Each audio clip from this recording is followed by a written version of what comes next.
New animated film hits theaters this weekend and expected to be one of Pixar's biggest in years. It's getting great reviews, but I wanted to find out the real honest reviewers. So we reached out to our movie guy, Mr. Sean Chandler, and his daughter, Chloe, to talk about the movie Hoppers. Good morning, you two. And by the way, Chloe, thanks for joining us this morning before school. You're welcome.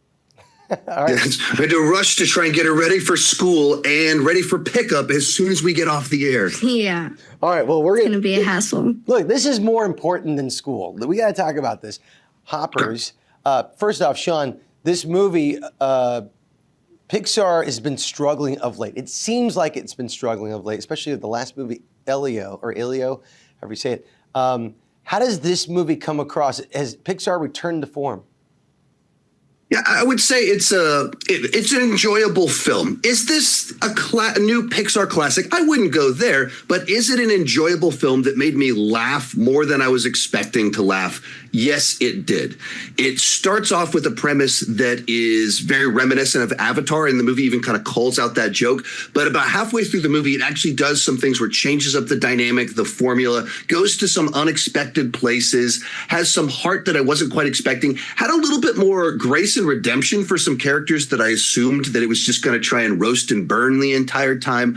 So are we going back to the glory days of Toy Story 2 and Ratatouille? And not quite, but are we moving in the right direction in movies that have a little bit more focus, a little bit more personality? The humor actually lands. Yeah, absolutely. All right, so the adult in the room laughed, enjoyed it. Let's find out about the kid in the room. Chloe, I'm curious with you. Did you like this movie? Was this, this is about a young girl who becomes a beaver. What'd you think? I think the movie was a really fun movie. It had a lot of humor. And whenever I went to go see it in the movie theaters, there were lots of people who were like actually laughing out loud at some points.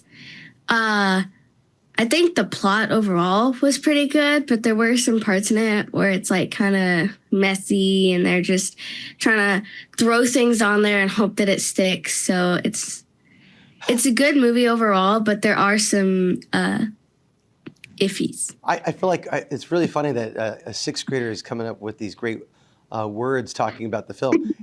Is there a character in there that related to you, that you felt like you related to? Well, I think...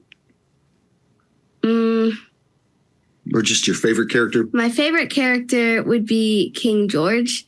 And I guess I can kind of relate to him because he's also, like, he's working hard to try to solve a problem, but he's also, like, really, like, fun and cheery. Is he like the king beaver? Yeah. Yeah, he's the king of the mammals. Oh, king of the animals. And he's just kind of like because there's different kings for the different types of animal species. And so he's the one that she's interacting with in the hopping section of it. And he's like very innocent and well-intentioned. And so he's just like a character that you really enjoy because he's just well-natured. He's the kind of person we all want to know. I like that. So the idea is you're basically a human's hopping into an animal, an animatronic animal, more or less. And the animals are believing this is a real, like, beaver. Yes. So I'm curious, both of you, Chloe, I'll start with you. Is there an animal you would like to become if you could hop into?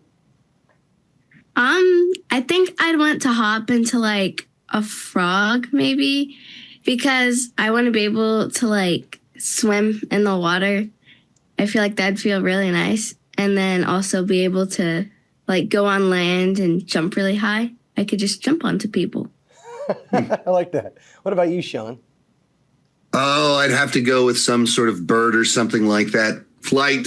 It's as simple as that. Getting to fly around way up in the sky. It's pretty good. That would be amazing. Of course, then again, I'm kind of afraid of heights and edges, so maybe this is the worst possible animal. Like, I'm going to do this thing that'll freak me out as soon as I get in the sky. No, you could be a flamingo. I mean, they hit the ground most of the time. Some of those low-lining birds that don't. Peacock. You'd be a peacock. Yes. Penguin. So would you guys give it, how would you rate it then? We'll go by thumbs, thumbs ups. 2 thumbs up, or if you got 4 thumbs up total. How would we rate Hoppers? I'll give it 1. Okay. I'll Chloe? give it half. 1.5. Yes. 1.5. So 2.5 from us. All right, 2.5 is what we got. 2.5 thumbs ups. All right. Well, then maybe I'll watch it at home. I don't know. All right. Well, Sean Chandler for Sean Chandler Talks About It on YouTube. Great to have you. And Chloe, the future movie reviewer. Is that what you want to be? Just like Dad when you grow up? Not really. I mean, it's fun when I am on this channel, but I want to do other things. Okay. All right. Sorry, Sean. All right. Appreciate you guys coming on this morning. Get to school on time. Okay. Thanks for having us. Today's video is brought to you by Factor. It's the busy time of the year. YouTube is constantly keeping me busy. I've got 3 kids. They're all in clubs and activities.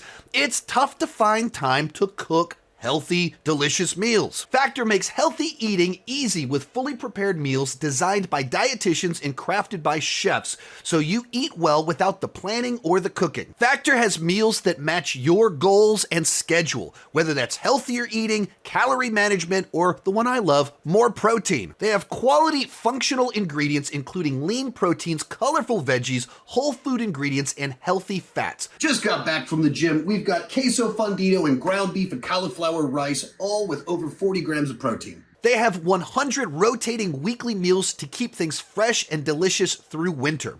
Options include high protein, calorie smart, Mediterranean diet, GLP-1 support, and ready to eat salads. And the one I'm excited about, the new Muscle Pro collection, which supports strength and recovery. Meals are delivered right to your front door, always fresh, never frozen, ready to eat in 2 minutes, no prep, no stress. I've been using Factor for years, and you should too. Head to factormeals.com/SeanChandler50 off and use code SeanChandler50 off to get 50% off and free breakfast for a year.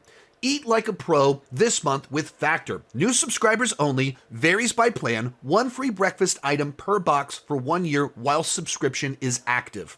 Well, there is a brand new animated film that hits theaters this upcoming weekend and expected to be one of Pixar's biggest in years, hopefully. Joining us right now is Sean Chandler from Sean Chandler Talks About. Let's talk about a film and movies way too much, which is a good thing, because especially when it's good. Hoppers. Let's talk about this. So this, when I watched the trailer for this, it basically takes like a human being going into an animatronic beaver. So it kind of reminds me of Avatar. Am I correct in this? Mm-hmm. Yeah, and the movie calls that out too. As soon as the lead character hops into one of the hoppers to go off on this adventure, she cracks the joke that everyone is thinking, hey, isn't this just Avatar? And the first half of the movie very much is it's Avatar. It really does make a pretty big shift in the back half of the movie and add more complexity to the plot, more nuance to the characterizations. I think it confuses the message a little bit when that happens because it goes from a clean save the trees message, save the animals message to like, what exactly are we saying now?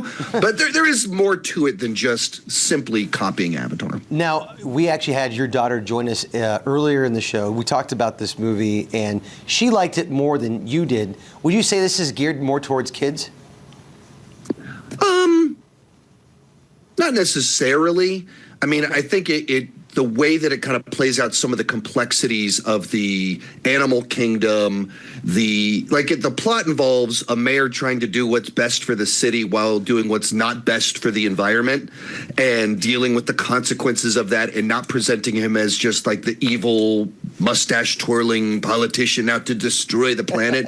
And so I think it does have a little bit more depth to it, but like I don't think that this isn't like Incredibles, which is secretly a movie about a man having a midlife crisis. But every kid loves it because it's a superhero movie. It's not quite that, and it's not like so many classic Pixar movies have very deep, mature themes, but then they're packaged with toys, with fish, with monsters that make them appealing to children. And this one is a little bit more face value at what it's doing, but It's not just a kiddie film. Well, no, so it's kind of going back to the original stuff that Pixar does, but not quite. I want to ask you about that because the last couple of Pixar movies, besides like well, even some of the sequels, not as grand as we knew, like original Pixar, OG. Do you think they lost that luster on creating original story ideas? Like this one almost lifted from Avatar.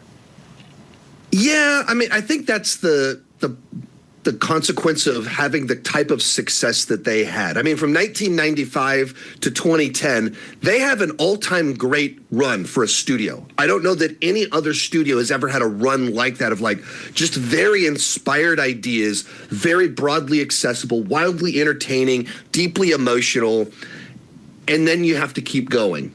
And nobody has an endless supply of great ideas. And I think some of it is simple as you just have this perfect environment of incredibly talented people come together at just the right time. And then studios get acquired, different people take over in leadership, and that magic in a bottle, that perfect environment gets lost. And now it's just kind of part of the Disney machine that we have to put out a hit movie every year. And the inspiration isn't quite the same when you're working for Mickey Mouse as when you're just trying to be these outsiders rebelling against the system. So, people are always trying to save money when they go to the theaters. I want to make sure I go to the right one. Kids obviously want to see an animated film, especially if it's Disney. Should we take our families to see Hoppers? Is it worthwhile, or should we wait for something else? For this one, the press screening allowed me to take the whole family, all 5 members of the family. Everybody left with a smile on their face. Even the 13-year-old that's getting into scary movies and stuff, he wanted to go see it. He left with a smile on his face. He didn't like it as much as the girls did, but both of my little girls really enjoyed the film. You liked Goat that came out a couple weeks ago. I liked Goat a little bit more than this one, and it did a little bit more creative stuff with the animation. But if you take your whole family out to go see this movie, I think you'll have a good time at the movies. I don't think you'll feel cheated. It's just don't go into it expecting the next Pixar classic, expecting a fun time at the movies with your family for the weekend. And you base it on that scale. And like people just constantly, comparison just kills the joy with Pixar because it's so difficult to live up to their legacy. Yeah. And then like right now this movie is like a 97% on Rotten Tomatoes. I think that's puts expectations on it that aren't reasonable, but it's a fun family movie. That absolutely made me laugh more than I was expecting it to. Well, I want everybody to check out Sean Chandler Talks About It. You can find him on YouTube, Instagram, X, all those places, anywhere you find looking for reviews. Sean Chandler is the guy. Thank you for taking your time out and allowing us to interview your daughter as well a few hours ago. Yeah, so that was a lot of fun to get to have her on. It was great. All right, maybe we'll bring her back. Sean, thank you so much. Absolutely. Thanks for having me.